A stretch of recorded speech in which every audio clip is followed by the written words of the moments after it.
अद्भुत रंगीन शेर से छुपा पिता की मौत का राज और दुष्ट रंगीन बाघों का आतंक।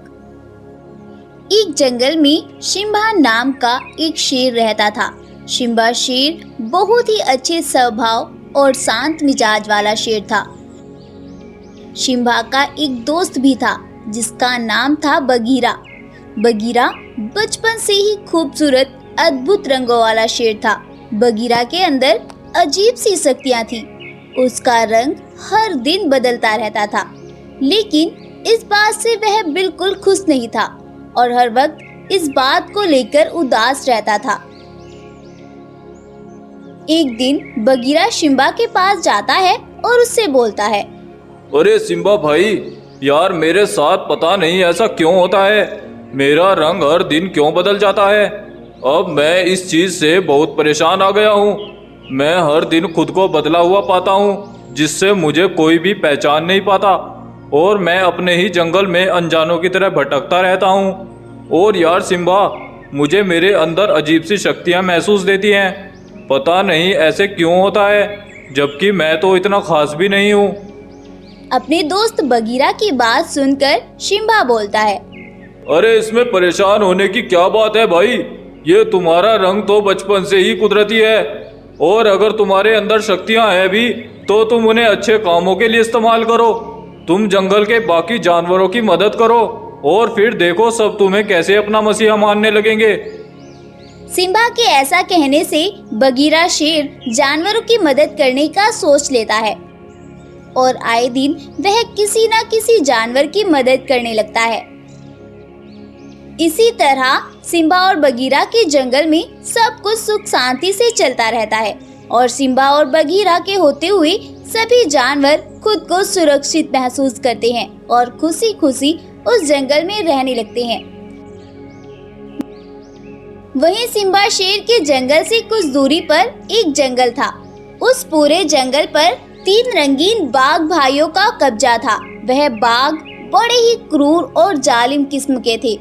उस जंगल के सभी जानवर उन बाघों के राज में बिल्कुल भी खुश नहीं थे, बल्कि वह बहुत ही ज्यादा परेशान थे, क्योंकि वह रंगीन बाघ किसी भी जानवर को मार कर खा लेते थे और वह तीनों बाघ हमेशा एक साथ ही रहते थे, जिससे उनकी शक्तियां बढ़ जाती थी। इसीलिए आसपास के जंगल में ऐसा कोई भी नहीं था जो उन भाइयों का मुकाबला कर सके। वो बाघ हर दिन 2-3 जानवरों का शिकार कर लिया करते थे। साथ ही वो जिस भी जानवर का शिकार करते थे, उसकी सारी शक्तियां उन बाघ भाइयों में समा जाती थी। उन बाघों ने पूरे जंगल में हाहाकार मचाया हुआ था और जंगल के जानवर कहीं भाग ना सके, इसके लिए उन दुष्ट बाघों ने जंगल के सभी रास्ते भी बंद कर रखे थे। कुछ दिनों बाद ये दिन भी आया कि उस जंगल में एक भी जानवर बाकी नहीं बचा और अब उन रंगीन बाघ भाइयों के भुखमरी के दिन आ गए थे। वो बाघ हर दिन जंगल में निकलते और भूखे ही वापस आ जाते। कोई भी जानवर उस जंगल में नहीं बचा था। जैसे तैसे कई दिन तक वो भूखे रहकर निकाल देते हैं, पर अब उनसे भूख बर्दाश्त नहीं हो रही थी और वो सभी बारी बारी से पूरे जंगल में शिकार के लिए भटक भटक कर थक चुके थे, लेकिन उन्हें एक भी जानवर नहीं मिला था जिसे खाकर वे अपनी भूख मिटा सकते और वे तीनों भाई भूख से कर रहे थे। अरे यार, कई दिन से कोई जानवर नहीं मिला। अब तो भूख बर्दाश्त नहीं होती। इस जंगल के सारे जानवर खत्म हो चुके हैं। अब समझ नहीं आ रहा कि कैसे इस पेट की आग को शांत करें। हाँ भाई, सही कह रहे हो। अब तो बस एक ही रास्ता है। अब हमें वापस अपने जंगल में ही जाना पड़ेगा। वहीं पर जाकर हम अपनी सारी भूख शांत कर पाएंगे। वो बाघ भाई पहले सिम्बा के जंगल में ही रहा करते थे, इसलिए वो सभी इतनी बात बोलकर सिम्बा के जंगल की ओर निकल पड़ते हैं और कुछ ही देर बाद वो सभी चलते चलते जंगल में पहुंच जाते हैं। वहां पहुंचते ही उन दुष्ट बाघ भाइयों को एक बकरी दिखाई देती है और वो सभी मिलकर उस बकरी का शिकार कर लेते हैं और उसे अपनी भूख मिटाने लगते हैं। दूर से एक भालू उन रंगीन बाघ भाइयों को बकरी का शिकार करते हुए देख लेता है और वो वहां से दौड़ पड़ता है और दौड़ते दौड़ते सिम्बा शेर के पास पहुंच जाता है और उससे बोलता है, महाराज महाराज, हमारे जंगल में कुछ रंगीन बाघ घुस आए हैं और उन्होंने अभी हमारे जंगल की एक बकरी का शिकार भी कर लिया है। जैसे ही सिम्बा शेर भालू की यह बात सुनता है वह गुस्से से बोलता है, अरे ये तुम क्या बोल रहे हो भालू? किसकी इतनी हिम्मत हुई जो वह मेरे जंगल के जानवरों का शिकार करे? उन बाघों ने यहाँ आकर बहुत बड़ी गलती कर दी है। आज उन बाघों का आखिरी दिन लगता है। इतना कहकर वह सिम्बा शेर उन रंगीन बाघों की ओर दौड़ पड़ता है और दौड़ते दौड़ते वह उन बाघों के सामने पहुंच जाता है और उनसे बोलता है, ओए दुष्ट बाघों, तुम्हारी इतनी मजाल कि तुमने मेरे जंगल के जानवर का शिकार किया। अब तुम सभी को इसकी कीमत चुकानी पड़ेगी। सिम्बा शेर की यह बात सुनकर उनमें से एक बाघ हंसते हुए बोलता है, हा हा हा, ओए पिद्दी शेर, तुम हमारा कुछ नहीं बिगाड़ सकते।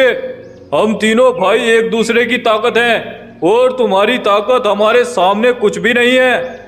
और इसके बाद उन सभी में भयानक लड़ाई शुरू हो जाती है।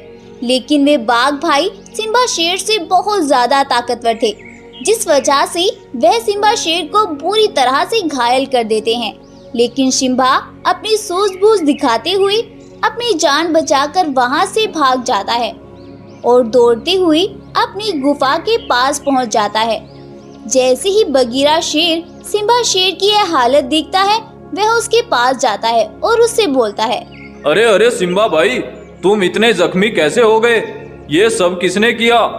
तब सिम्बा शेर बगीरा को सारी बात के बारे में बता देता है।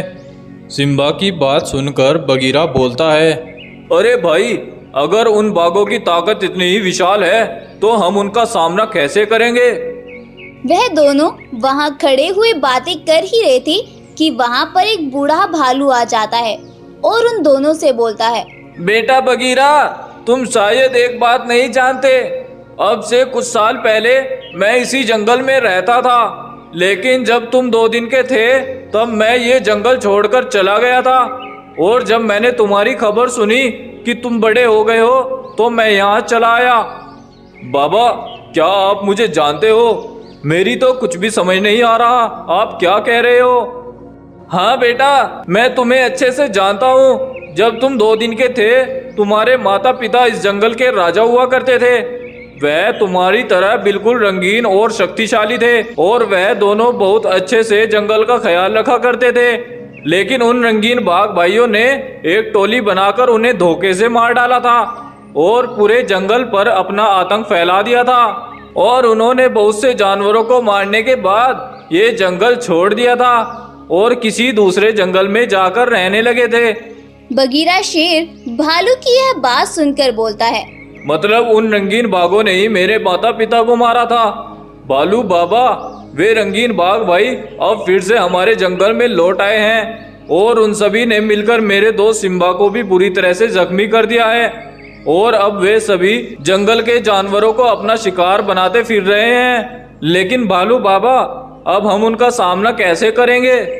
भालू बाबा बगीरा शेर से कहते हैं, अरे बेटा, तुम्हारे अंदर बहुत सारी शक्तियां हैं। तुम्हारे पिता में भी यह शक्तियां थी। जब भी उन्हें अपनी शक्तियों की आवश्यकता होती थी वह एक मंत्र बोलते थे और उनमें वह शक्तियां आ जाती थी।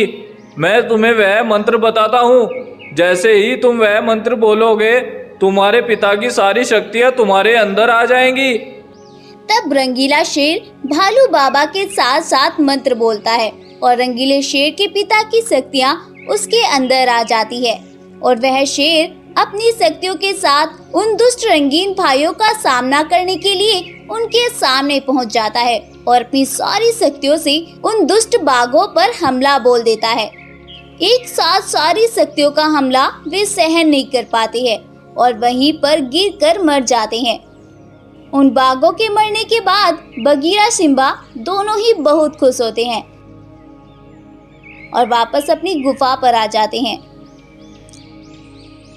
जंगल के जानवरों को जब यह पता चलता है तो वो भी बहुत खुश होते हैं। और फिर जंगल के सभी जानवर और सिम्बा शेर मिलकर बगीरा शेर को ही जंगल का राजा घोषित कर देते हैं और फिर से सभी हंसी खुशी रहने लग जाते हैं। और इस तरह से बगीरा शेर अपनी शक्तियों से उन दुष्ट बाघ भाइयों का अंत कर देता है और साथ ही उसके माता पिता की मौत का बदला भी पूरा हो जाता है और जंगल में फिर से खुशी और शांति का माहौल आ जाता है। सभी जानवर अपना जीवन खुशी खुशी बिताने में लग जाते हैं। तो दोस्तों, इस कहानी से हमें सीख मिलती है कि बुराई चाहे कितनी ही ताकतवर क्यों ना हो, लेकिन अच्छाई उस बुराई का खात्मा करने का कोई ना कोई रास्ता ढूंढ ही लेती है। और दोस्तों, ऊपर वाले ने हर चीज और हर इंसान को किसी ना किसी मकसद से पैदा किया है। हमें अपना मकसद ढूंढकर उसको पूरा करना चाहिए और बुराई का हमें डटकर सामना करना चाहिए।